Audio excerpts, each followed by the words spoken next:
Korupsi lagi. Hal yang sangat disayangkan dalam negeri ini. Beberapa kasus yang terkuak akan hal ini sangat disayangkan bagi masyarakat Indonesia. Sebuah tindakan di dalam agama Islam merupakan hal yang keji untuk dilakukan.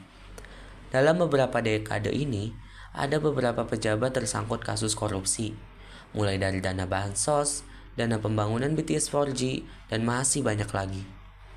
Dan selama semester 1 di tahun 2023 ini, sudah ada 2.707 laporan dugaan korupsi yang masuk ke KPK.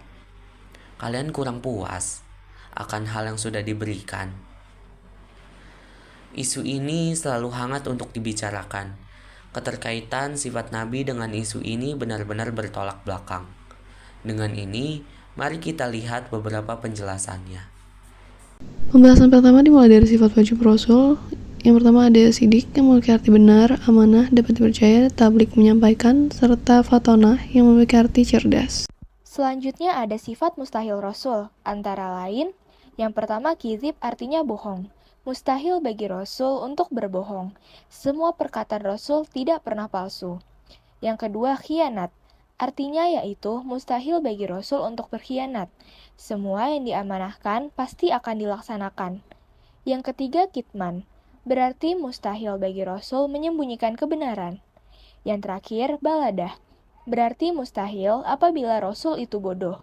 Rasulullah memanglah merupakan orang yang ummi, tak dapat membaca dan menulis, tetapi beliau diberikan anugerah kecerdasan yang luar biasa dari Allah Subhanahu wa Ta'ala. Dari sifat mustahil Rasul yang telah disebutkan, tentu saja memiliki keterkaitan terhadap isu korupsi ini. Korupsi jelas dilarang dan termasuk dalam salah satu perbuatan yang merugikan. Dalam Islam, korupsi merupakan perbuatan yang fasad, yakni merusak tatanan kehidupan, mengancam jiwa, dan harta banyak orang. Para koruptor tentu saja menyembunyikan kebenaran, tidak selaras antara apa yang mereka lakukan dan ucapkan, tidak berpikir panjang mengenai risiko yang akan dihadapi di masa mendatang, dan itu semua terangkum dalam 4 sifat mustahil Rasul yaitu khizib, khianat, kitman, dan baladah. Mantan Menteri Pertanian Syahrul Yassin Limpo resmi ditahan oleh KPK setelah menjalani pemeriksaan hampir 1 kali 24 jam. Syahrul Yassin Limpo atau SYL menjabat sebagai Menteri Pertanian Republik Indonesia untuk periode 2019 sampai dengan 2024 di Kementerian Pertanian Republik Indonesia. Dalam periode kepemimpinan SYL, selaku Menteri Pertanian, mengangkat dan melantik Kasdi Subagiono atau KS sebagai Sekretaris Jenderal Kementerian Pertanian dan Muhammad Hatta atau MH sebagai Direktur Alat dan Mesin pada Direktorat Jenderal Sarana dan Prasarana.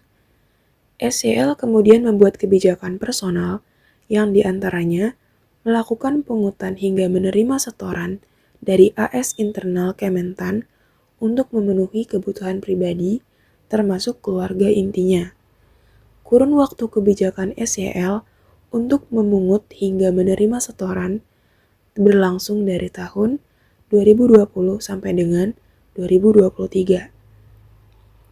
Terkait sumber uang yang digunakan, diantaranya berasal dari realisasi anggaran Kementerian Pertanian yang sudah di-markup termasuk permintaan uang pada para vendor yang mendapat proyek di Kementerian Pertanian. Penerimaan uang melalui KS dan MH sebagai representasi sekaligus orang kepercayaan dari SYL dilakukan rutin tiap bulan dengan menggunakan pecahan mata uang asing. Penggunaan uang oleh SYL juga diketahui oleh MH dan KS antara lain untuk pembayaran cicilan kartu kredit, cicilan pembelian mobil Alphard milik SYL, perbaikan rumah pribadi, tiket pesawat bagi keluarga, hingga pengobatan dan perawatan wajah bagi keluarga yang nilainya miliaran rupiah. Dari analisis dan kebutuhan proses penyidikan, tim penyidik menahan tersangka SYL dan tersangka MH untuk masing-masing 20 hari pertama, terhitung sejak 13 Oktober 2023 sampai dengan 1 November 2023 di Rutan KPK.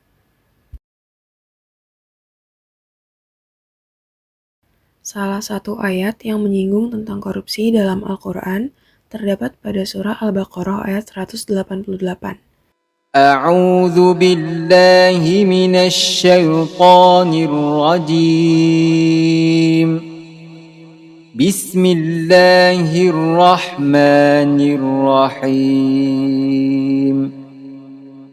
ولا تأكلوا أموالكم بينكم بالباطل وتدلوا بها إلى الحكام لتأكلوا فريقا من أموال الناس بالإثم وأنتم تعلمون.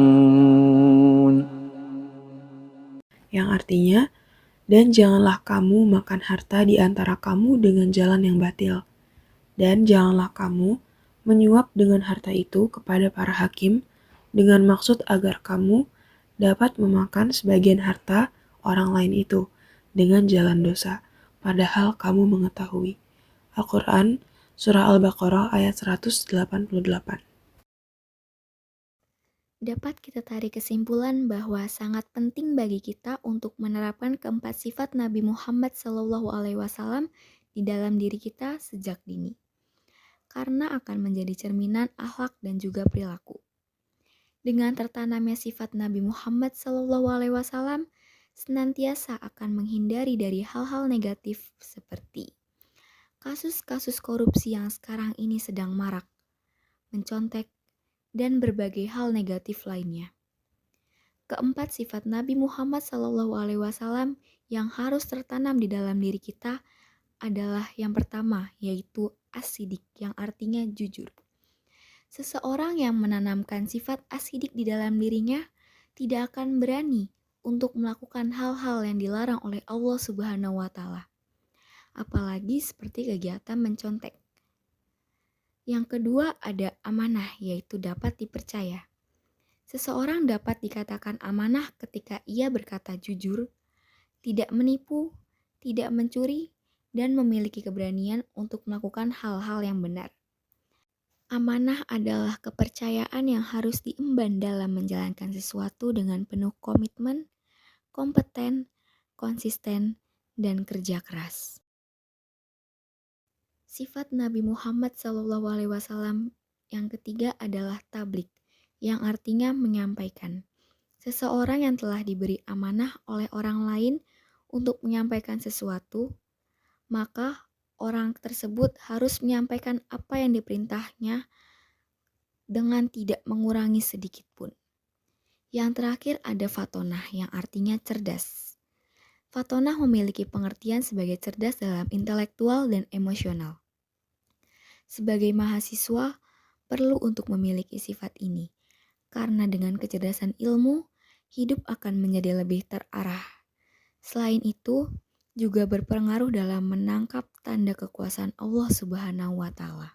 Sebagai umat Nabi Muhammad SAW, sudah seharusnya kita menerapkan dan menanamkan 4 sifat Nabi Muhammad SAW di dalam diri kita. Hidup akan menjadi berkah, indah, tentram, damai apabila kita menanamkan 4 sifat Nabi Muhammad SAW di dalam diri kita dan di dalam kehidupan sehari-hari. Dari isu yang kita bahas kali ini dapat kita simpulkan bahwa tindakan korupsi yang dilakukan oleh Syahrul Yassin Limpo bertentangan dengan sifat-sifat Nabi Muhammad SAW.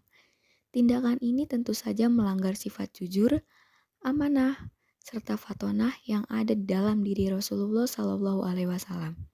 Solusi terhadap salah satu isu korupsi ini yang pertama adalah pelaku wajib mengganti rugi seluruh harta yang dikorupsi.